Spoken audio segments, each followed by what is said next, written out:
बिस्मिल्लाहिर्रहमानिर्रहीम। अस्सलाम वालेकुम नाज़रीन, आप यूट्यूब चैनल देख रहे हैं। मैं इमरान खान हूँ।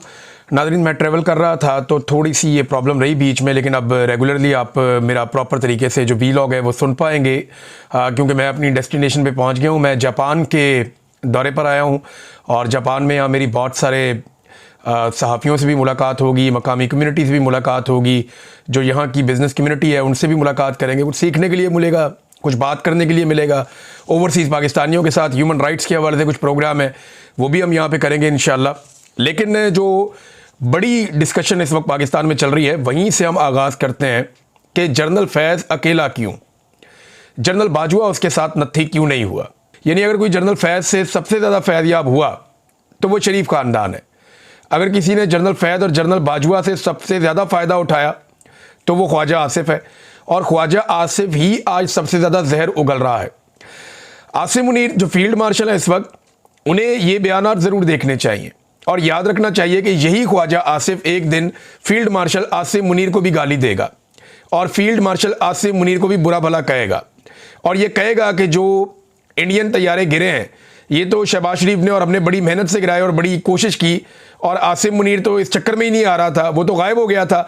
ये बातें ख्वाजा आसिफ ने करनी है, क्योंकि ये इस आदमी का तरीक़ाकार है। ये हमेशा बाद में डंग मारता है। बहुत सारे ऐसे लोग हैं जिन्होंने फैज़ हमीद से बड़े फ़ायदे लिए हैं, सियासतदान हैं जिन्होंने बड़े फ़ायदे लिए हैं, चाहे वो PMLN के हैं, चाहे वो PTI के हैं, चाहे वो पीपल्स पार्टी के हैं। बड़े लोगों ने फ़ायदे लिए फैज़ हमीद से। बहुत सारे सहाफ़ी हैं जिनके प्रोग्राम फैज़ हमीद ने शुरू करवाए, बहुत सारे जर्नलिस्ट हैं जिन्हें बहुत फ़ायदा दिया, दीगर बहुत सारे लोग हैं, लेकिन उनमें से कोई भी आज फैज़ हमीद के हक़ में बात करने के लिए तैयार नहीं है। तो आसिम मुनीर को भी इससे सीखना चाहिए कि कल को यही आसिम मुनीर के साथ भी होगा। अब किस लेवल का ताल्लुक था जनरल बाजवा के साथ ख्वाजा आसिफ का, ज़रा ये आप एक ट्वीट देखें। ये ज़ुबैर साहब ने की है कि जनरल बाजवा के बेटे की शादी आ गई और मेहमानों में नून लीग से ख्वाजा आसिफ जो है वो सर फहरिस्त थे। उन्होंने कहा जी कि मैं एक फंक्शन में नहीं गया। ख्वाजा आसिफ 4 या 5 फंक्शंस के अंदर गए। ओ भाई, इतने फंक्शन में तो मरासी नहीं आते किसी शादी में जितने जनरल बाजवा के बेटे के फंक्शंस में ख्वाजा आसिफ जितनी दफ़ा पहुंच गया। और ये बात कौन कर रहा है? मोहम्मद ज़ुबैर, जो उस वक्त PMLN की जानिब से डील कर रहे थे एस्टेब्लिशमेंट को। उन्होंने कहा जी मैं एक फंक्शन में नहीं गया, ख्वाजा आसिफ 4 या 5 फंक्शन में चला गया। मेरा कहना था कि नवाज शरीफ जेल में शादी पर जाकर ढोल ढमक्का करना अच्छा नहीं लगता, मुनासिब नहीं लगता। तो ख्वाजा आसिफ कहते थे कि सियासत को अलग रखें। अब आप अंदाज़ा कीजिए कि ये है ख्वाजा आसिफ की असलियत। जनरल बाजवा और उसके ससुर से बार बार फ़ायदे उठाए, हर दफ़ा सीट हार कर उससे हासिल की, और आज उसी के ऊपर कीचड़ उछाल रहा है। हालांकि जनरल बाजवा रिस्पॉन्सिबल था हर चीज़ के लिए। फैज़ हमीद के एहसानात आप देखें ना, जो अब तक रिकॉर्ड के ऊपर सामने ही, मैं छोटे छोटे चंद एहसानात बता रहा हूँ, वरना फैज़ हमीद के बेशुमार एहसानात हैं शरीफ ख़ानदान के ऊपर। बल्कि जब शहबाज शरीफ वज़ीर-ए-आज़म बना PDM के दौर में, जनरल बाजवा ने बनाया, तो फैज़ हमीद ने कोशिश की कि शहबाज शरीफ के साथ साज़बाज करके आर्मी चीफ भी बन जाए। और ये खबरें अभी हामिद मीर भी कह रहे हैं और लोग भी कह रहे हैं, हम माजी में ये बातें बता चुके हैं। और फैज़ हमीद को इमरान खान साहब ने बहुत पहले किक आउट कर दिया था, जब फैज़ हमीद सियासत के अंदर बहुत ज़्यादा उन दिनों में मुदाखलत कर रहा था। हाँ, ये कि PTI के लोगों के साथ, PMLN के लोगों के साथ, पीपल्स पार्टी के लोगों के साथ फैज़ हमीद ने हर सियासतदान के साथ अपना तल्लक बना के रखा। जनरल बाजवा ने भी यही किया और मौजूदा जर्नैल भी यही करते हैं। अब इसमें ये तो फैज़ हमीद के जो चीदा एहसानात मैं आपके सामने रखता हूँ। एक तो ये कि शरीफों को जो जेलों में सहूलतें मिली, जितनी भी शरीफ ख़ानदान को जेलों के अंदर, तो ये शहनशाहों की तरह ज़िंदगी गुजार रहे थे, वो सारी सहूलतों के पीछे फैज़ हमीद था। फिर सलमान शहबाज को, जब सलमान शहबाज की गिरफ्तारी का वक्त आया, तो वक्त से पहले पाकिस्तान से जो फ़रार करवाया सुहेल वड़ाइच और दीगर कई सहाफ़ियों के मुताबिक, बल्कि मैंने ये बात सुनी थी आरिफ हमीद भट्टी साहब से, उन्होंने भी ये कहा था।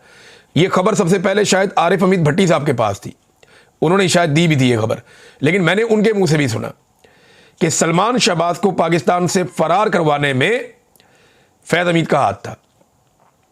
शरीफ ख़ानदान के कई ऐसे लोग जिनके नाम आप नहीं जानते, उनको पाकिस्तान से निकालने में और उनको उनके केसेस के हवाले से पहले से बताने में फैज़ हमीद का हाथ था।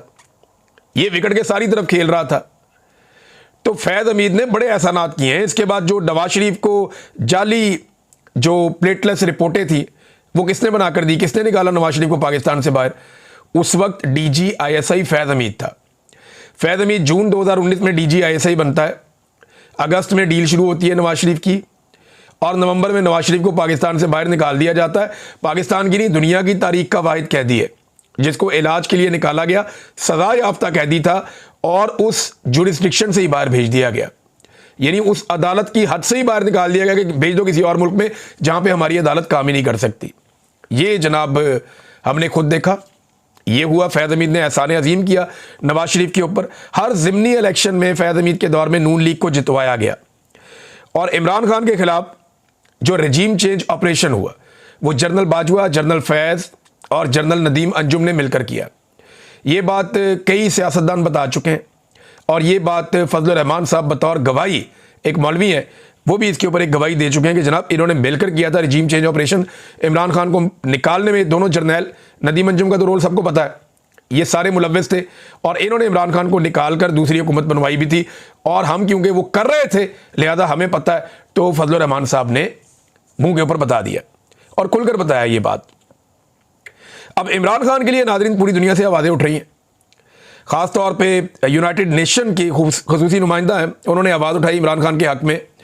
अक़वाम मुत्तहिदा की ख़ुसूसी नुमाइंदा बराए तशद्दुद, ये एलिस जिल एडवर्ड्स, इन्होंने एक स्टेटमेंट दिया है। इन्होंने कहा जी इमरान खान की कैद तन्हाई को गैर इंसानी और गैर कानूनी करार देते हुए इसके खात्मे का इन्होंने मुतालबा कर दिया। इमरान खान का सेल मुसलसल कैमरों की निगरानी में है। अगर किसी कैदी को 15 दिन से ज़ायद कैद तन्हाई में रखा जाए तो वह नफ्सियाती तशद्दुद कहलाता है। ये अक़वाम मुत्तहिदा ने स्टेटमेंट दिया और ये कहा गया कि इमरान खान साहब की ये जो गैर कानूनी कैद है ये बंद होनी चाहिए, ख़त्म होनी चाहिए। Enough is enough. अक़वाम मुत्तहिदा आवाज़ उठा रहा है, यूरोपीय यूनियन आवाज़ उठा रहा है, ओवरसीज़ पाकिस्तानी आवाज़ उठा रहे हैं, दुनिया भर से आवाज़ उठाई जा रही है। ये एक और स्टेटमेंट है, ये आप देखिए, ये जेरेमी कॉर्बिन है और ये बरतानिया के अपोजिशन लीडर हैं इस वक्त और मुमकिन तौर पर ये आने वाले वज़ीर आज़म भी हो सकते हैं बरतानिया के, अगर इलेक्शन ये जीत जाते हैं तो इन्होंने भी इमरान खान की रिहाई और उनके खिलाफ मुज़ालिम पर आवाज़ उठाई है और इन्होंने कहा जी कि ये ज़्यादती है इमरान खान के साथ जो हो रही है, इमरान खान को फ्री करना चाहिए, उसे आज़ाद करना चाहिए। पूरी दुनिया में आवाज़ें उठ रही हैं और इमरान खान के हक़ में जो भी आवाज़ उठती है उस आवाज़ को दबाया जाता है। वजह क्या है? इमरान खान जो आलमी कुव्वतें चाहती हैं उसके मुताबिक नहीं चलता। इमरान खान एब्सोल्युटली नॉट कहता है। इमरान खान कहता है कि वी आर नॉट स्लेव्स, हम गुलाम नहीं हैं, हम कोई गुलाम है, वो ये कहता है। वो खुलकर पाकिस्तान की आज़ाद और ख़ुद मुख्तार पॉलिसी बनाता है जो गैर मुल्की आकाओं को पसंद नहीं है। तो अब जो ट्विटर जैसा या एक्स जैसा जो बड़ा प्लेटफॉर्म है वहाँ पे भी दो नंबरी हो रही है। जमाइमा खान जो इमरान खान साहब की साबिका अहलिया हैं, पहली बीवी थी इमरान खान साहब की, उन्हीं में से इमरान खान साहब के जो बच्चे हैं वो उन्हीं में से हैं। तो उन्होंने कहा जी कि बड़ी ज़्यादती हो रही है हमारे साथ और इलॉन मस्क को उन्होंने एक टैग करके ट्वीट किया। उन्होंने कहा जी, ये इसमें उन्होंने लिखा है कि a personal plea to Elon Musk, ये उनके ज़ाती तौर पे उन्होंने इलॉन मस्क से अपील की है। उन्होंने कहा कि मेरे 2 बेटे हैं, उन्हें इजाज़त नहीं दी जा रही अपने बाप से मिलने की या उनके बारे में बात करने की या उन्हें देखने की, जिसे गैर कानूनी तौर पे अक़वाम मुत्तहिदा के मुताबिक गैर कानूनी तौर पे 22 महीने से कैद तन्हाई में रखा गया है। और वो कह रहे हैं जी एक्स या ट्विटर यही वाहिद जगह है जहाँ पे हम आसानी से आवाज़ उठा सकते हैं और ये एक पॉलिटिकल प्रिजनर है, इमरान खान एक सियासी कैदी है और इसको बेसिक ह्यूमन राइट्स नहीं दिए जा रहे। जो बुनियादी इंसानी हकूक़ कैदियों के होते हैं वो इमरान खान साहब को नहीं दिए जा रहे और हमारे पास सिर्फ एक ही प्लेटफॉर्म है, एक्स या ट्विटर, जहाँ पे हम इमरान खान के लिए आवाज़ उठाते हैं। लेकिन जब भी मैं कभी इमरान खान के बारे में कोई पोस्ट करती हूँ तो पाकिस्तान के अंदर जो इसकी रीच है और ग्लोबली भी, ख़ास तौर पे आलमी सतह पे भी और ख़ास तौर पे पाकिस्तान के अंदर भी, ये इसकी रीच को ज़ीरो कर दिया जाता है, बहुत कम कर दिया जाता है। यानी जमाइमा जब कोई और काम करती हूँ कहती है रीच ठीक रहती है, जब मैं इमरान खान के बारे में बात करती हूँ तो मेरी रीच को कम किया जाता है। इलॉन मस्क को वो ये कह रही हैं कि आपने वादा किया था कि आज़ादी इज़हार राय होगा आपके प्लेटफॉर्म के ऊपर, लेकिन यहाँ पे ऐसा नहीं हो रहा और इस प्रॉब्लम को फिक्स किया जाए मेरे अकाउंट के हवाले से ख़ास तौर पे, ताकि हम जो है वो पैगाम फैला सकें इमरान खान के साथ जो जुल्म और ज़्यादती हो रही। लुब्बेरबाब ये है कि जमाइमा कह रही हैं कि इंटरनेशनल हाथों के अंदर ट्विटर भी इस्तेमाल हो रहा है। हम जब इमरान खान के लिए आवाज़ उठाते हैं तो उसकी रीच बहुत कम हो जाती है। टेक्निकल डाटा भी इन्होंने शेयर किया क्योंकि इमरान खान के हवाले से जब जमायमा आवाज़ उठाए तो फिर तो वो लाखों में मामला जाना चाहिए, लेकिन वो उस तरह जा नहीं रहा, उसकी रीच को रोका जा रहा है। ये इलॉन मस्क को इन्होंने बराह रास्त अपील की, अब देखते हैं इसका क्या फ़ायदा होता है। नाज़रीन, एक और बड़ा अफसोसनाक वाक़या मैं आपके साथ शेयर करता हूँ। ये गुजरांवाला में पाकिस्तान तहरीक इंसाफ के एक कारकुन है, रावली कैंट वाक़े के अंदर इनको 5 साल की सज़ा दे दी गई 9 मई के वाक़े में। और ये जो गुजरांवाला का डीसी है उसके दफ्तर के बार बार चक्कर लगाए गए कि ये जो फ़ारूक अब्दुल्ला साहब हैं इनकी अहलिया इंतकाल कर गई हैं, इन्हें जेल से निकाल कर पैरोल पे रिहाई दी जाए ताकि ये जाएं और जाकर अपनी अहलिया की तदफीन करें। लेकिन बार बार डीसी गुजरांवाला के दफ्तर के चक्कर लगाए गए, बात नहीं बनी, तो फिर इनकी अहलिया को दफना दिया गया। मैं सिर्फ आपको याद दिलाऊं कि नवाज शरीफ साहब की अहलिया जब इंतकाल कर गई थी तो ना सिर्फ बगैर पूछे और बगैर रिक्वेस्ट के उनको पैरोल दी गई, सबको उन्हें पहुंचाया गया, बल्कि इमरान खान साहब ने इंसानी हमदर्दी के तौर पे 3 दिन तक उनकी रिहाई को मज़ीद एक्सटेंड कर दिया कि मज़ीद 3 दिन तक वो फातह ख्वानी अपने मिलने वालों को, फैमिली वालों को, सबको मिलें, वो वहाँ पे रहें। पूरी फैमिली के लिए इमरान खान साहब ने ये गुंजाइश निकाल कर दी थी। ये थी इंसानी हमदर्दी। और आज वही नवाज शरीफ, उसकी बेटी मरियम, ये सारे इक़्तिदार में हैं और बड़े खुशबाश हैं। नवाज शरीफ मिला अपने साथियों को और नवाज शरीफ ने कहा जी अब तो गिलगित बल्तिस्तान और आज़ाद कश्मीर भी हम जीतेंगे। और वैसे भी एस्टेब्लिशमेंट ने फैसला कर लिया है कि नून लीग की झोली में सारा कुछ डालना है और यही लंदन प्लान का हिस्सा है। आसिम मुनीर साहब को एक्सटेंशन और इस्तिस्ना भी मिल गया, इसी चक्कर में 5 साल के लिए मजीद उनको लाया गया है। तो अब आज़ाद कश्मीर की और गिलगित बल्तिस्तान की हुकूमत भी नून लीग को बनाकर दी जाएगी, नवाज शरीफ साहब को राजी रखा जाएगा। तो ये जुल्म की इंतहा है जो एक और कारकुन के साथ की गई। कई लोगों की माएँ फौत हो गई, उनको नहीं जाने दिया, कईयों के बच्चे फौत हो गए, कईयों के वालिद फौत हो गए, अब इनकी अहलिया फौत हो गई हैं। इनके अंदर बिल्कुल इंसानी हमदर्दी बाकी नहीं रही। ये लोग इतने जालिम हो चुके हैं कि इन्हें इस बात का भी फिक्र नहीं है कि इन्होंने खुद भी मरना है और एक दिन ये सारे मर जाएंगे, इन्होंने जाके अल्लाह को जवाब नहीं देना। भाई मौलवी नहीं काबू आ रहे तो बाकी कौन काबू आएगा? ये आप देखें ना, यहां मौलवियों का मुकाबला चल रहा है। ये हुक्मरानों के टुकड़ों में पलने वाले रातबखोर मौलवी हैं, इनका जनाब मुकाबला चल रहा है जूते पॉलिश करने का। और एक मौलवी के बाद दूसरा जूते पॉलिश करता है, फिर तीसरा जूते पॉलिश करता है, फिर चौथा जूते पॉलिश करता है। और टका के इतनी इतनी दाढ़ियां इनकी, सफेद दाढ़ियां इनकी, जनाब ये खड़े हो गए वहां पे जज्बाती अंदाज में तकारीर करके आसिम मुनीर साहब के जूते पॉलिश कर रहे हैं। सामने मेहमान खुसूसी आसिम मुनीर साहब बैठे हुए हैं, मौलवी सारे लाइन से बिठाए हुए हैं और वो एक एक करके उठते हैं और आसिम मुनीर साहब के जमीन आसमान के कलाबे में लाते हैं तारीफ करने में। और वहां पे जज के तौर पे किसको बिठाया हुआ है कि कौन सा मौलवी सबसे अच्छी तारीफ करेगा, जूते पॉलिश करेगा। जूते पॉलिश करने में आलमी शोहरत याफ्ता शहबाज शरीफ साहब को वहां पे बिठाया हुआ है। अब तो आलमी मीडिया भी कहता है ना, मैं तो नहीं कहता, कि शू शाइन बॉय है ये। तो शहबाज शरीफ साहब वहां बैठ के अंदाजा लगा रहे हैं कि सबसे अच्छे जूते पॉलिश। मौलवियों के अंदर भी मुकाबला चल रहा है। एक मौलवी ऐसा खड़ा नहीं हुआ वहां पे जिसने उठकर यह कहा हो कि आर्मी चीफ साहब ये इस्तिस्ना क्या होता है। एक मौलवी उठता ना, उठकर खड़ा होता और वो इस्लाम का झंडा उठाता, जालिम हुक्मरान के सामने कलमा हक बयान करता। चलो और कोई बात ना करता, ये तो पूछता कि जनाब साहबा इकराम ने इस्तिस्ना नहीं लिया, खुलफा राशिदीन ने इस्तिस्ना नहीं लिया, अल्लाह के नबियों ने इस्तिस्ना नहीं लिया, आप कौन हैं जिसने गैर आईनी और गैर इस्लामी इस्तिस्ना ले लिया? एक मौलवी उठ के नहीं बोला। अंदाजा करें आप। और जो मौलवी इस बारे में बात करते हैं उनको मौका ही नहीं दिया गया। तो ये सारे रातबखोर मौलवी हैं, फ्राडिये मौलवी हैं, दरबारी मौलवी हैं, हुकूमत के टुकड़ों पे पलने वाले मौलवी हैं। इन्होंने हर मर्तबा हुक्मरानों और ताकतवरों के दरवाजों पर सजदा किया है। ये वो मौलवी हैं जिन्होंने कलमा हक भी जब बोला है ना तो मजलूम और कमजोर के खिलाफ बोला है और उसी को हमेशा तबाह किया है। ये उठ के कह रहे हैं तबाह कर देंगे, बर्बाद कर देंगे, आपके हाथ में बैत करते हैं। ये जरा ताहिर अशरफी को सुने ना आप। ताहिर अशरफी एक ऐसा मौलवी है जो हर हुकूमत को तोहफे में मिलता है और इससे आपने परेशान नहीं होना। ये कल इमरान खान की हुकूमत आएगी ना तो ये इमरान खान के जूते साफ करेगा, यहां पे कोई और इमरान खान की जगह आ जाएगा ये उसके जूते साफ करेगा। इसकी आदत है। ये मौलवी नहीं है, ये इस्लाम के लिए काम नहीं करता, ये हुक्मरान के लिए काम करता है। सुने जरा इसको, इमरान खान के बारे में कल ये क्या कहता था हाफिज ताहिर अशरफी, जरा सुने आप। हम आपके साथ हैं, मैं हमेशा कहता हूं, आज फिर कहना चाहता हूं, खुशामद क्या करनी, बुढ़ापे में आ गए। मैं उस इमरान खान को जानता हूं। उलमा, मेरे पास एक गवाही है आपके सामने देना चाहता हूं। 27 की रात थी, बैतुल्ला का जवार था, तहज्जुद का वक्त था, मैं और हजरत पीर साहब मौजूद थे जब बैतुल्ला के जवार में इमरान खान ने अपनी तकरीर उठा के साइड पे रखी। जो वजारत खारजा ने लिख कर दी थी। सेक्रेटरी खारजा परेशान था कि हमने तो जाब्ते और जो भी सारे डाल के दिए, ये क्या करने लगा है। इमरान खान का पहला जुमला ये था कि मेरी जिंदगी की ख्वाहिश थी। जनाब सदर साहब, चूंकि हम आईनी गवाह हैं, ये इमरान खान का जुमला था कि मेरी जिंदगी की ख्वाहिश थी कि कभी मैं तुम 57 सरबराहों से मुखातिब हूं। इस्लामी दुनिया के 57 सरबराह बैठे थे।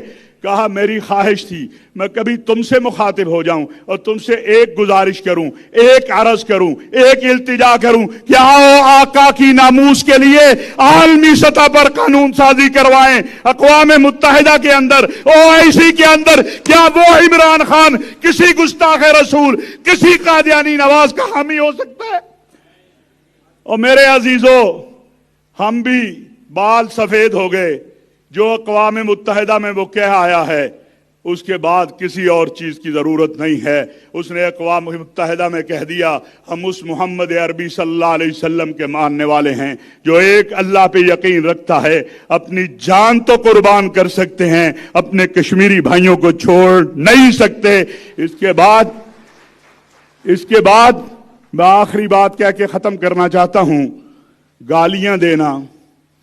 गालियां देना, तोहमतें लगाना, अफवाहें फैलाना, बदजुबानी करना, ये मुनाफिकों और अबू जहल के मानने वालों का काम। लेकिन पिछली मरतबा ये कहता था नून लीग वालों को मुनाफिक, अबू जहल और एस्टेब्लिशमेंट के लोग जो इमरान खान के खिलाफ थे, उस वक्त ये कहता था क्योंकि उस वक्त जूता इमरान खान का था, टिका के पॉलिश किया इस आदमी ने। अब देखें, अब ये फिर हुक्मरान के साथ है, ये चेक करें। अब ये इमरान खान के खिलाफ हो गया है, अक्सर इमरान खान के खिलाफ आवाज उठाता है। अब यही मौलवी है और फील्ड मार्शल आसिम मुनीर की तारीफ कर रहा है। कल ये सुने, इस वतन के लिए आपके हाथ पे हम बैत करते हैं, जैसा कि मई में हमने कहा था कि 30 लाख मदारस के तालिब इल्म आपके एक हुक्म के मुंतजिर हैं। ये अइम्मा, ये खुताबा, हमें इससे परवाह नहीं है क्योंकि हम इस पे यकीन रखते हैं कि फना फिल्लाह की तह में बका का राज मुज़मिर है। जिसे मरना नहीं आता उसे जीना नहीं आता। पाकिस्तान के खिलाफ मई के बाद तेजी क्यों आती है? इसलिए तेजी आती है कि आपने वो कर दिया जिससे दुनिया परेशान है।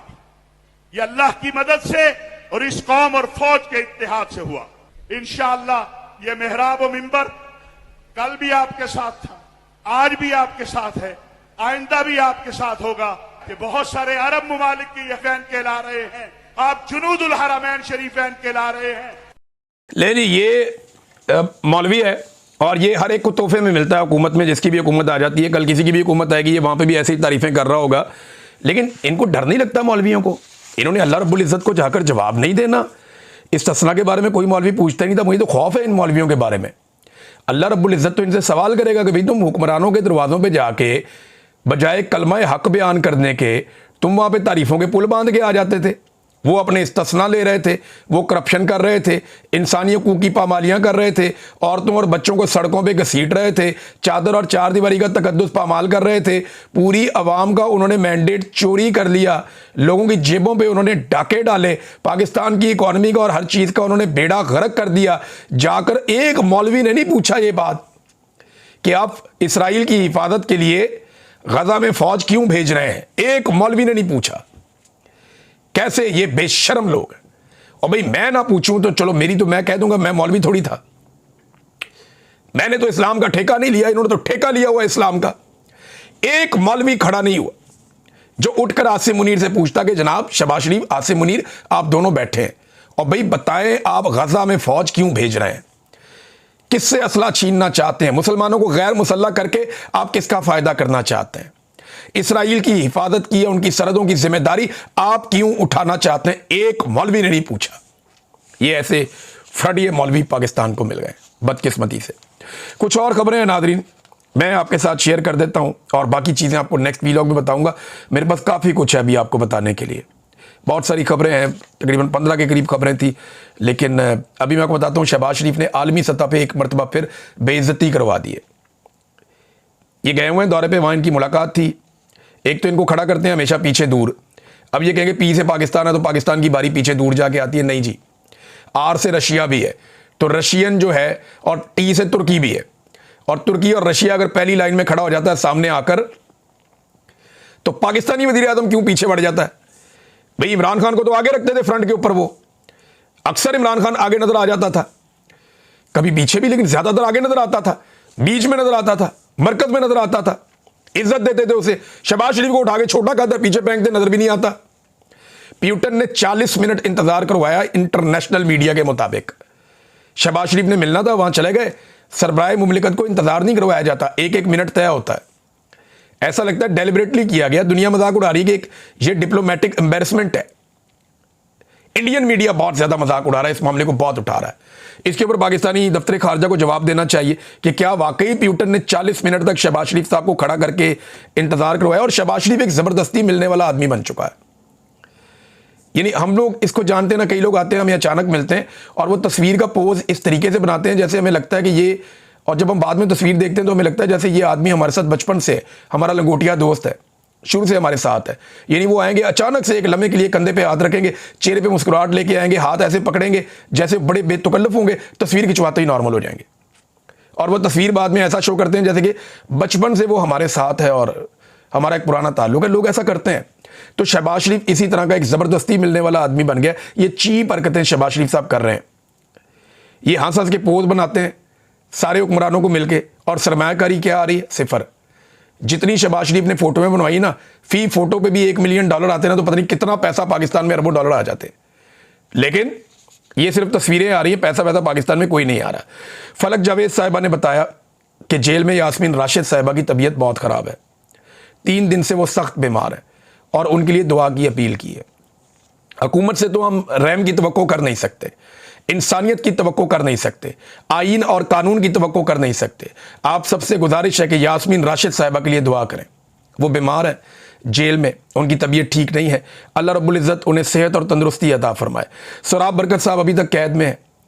जो कश्मीर की जॉइंट एक्शन कमेटी है, उन्होंने 16 तारीख तक की डेडलाइन दे दी है कि अगर सोराब बरकत को ना छोड़ा तो फिर हम कश्मीर में एहतजाज शुरू करेंगे। इस पे बाद में हम बात करते हैं डिटेल में। लेकिन सोराब बरकत का कसूर क्या है, जरा ये सोचिए आप। कसूर सिर्फ इतना है कि वो हुकूमत की गलत चीज़ों को गलत बताता है। कसूर सिर्फ इतना है कि वो वाली आवाज़ें सुनवाता है जो आवाज़ें हुकूमत नहीं सुनना चाहती। बस ये कसूर है। अब तक के लिए इतनी, अपना ख्याल रखिएगा, अपने इस चैनल का भी। अल्लाह हाफ़िज़।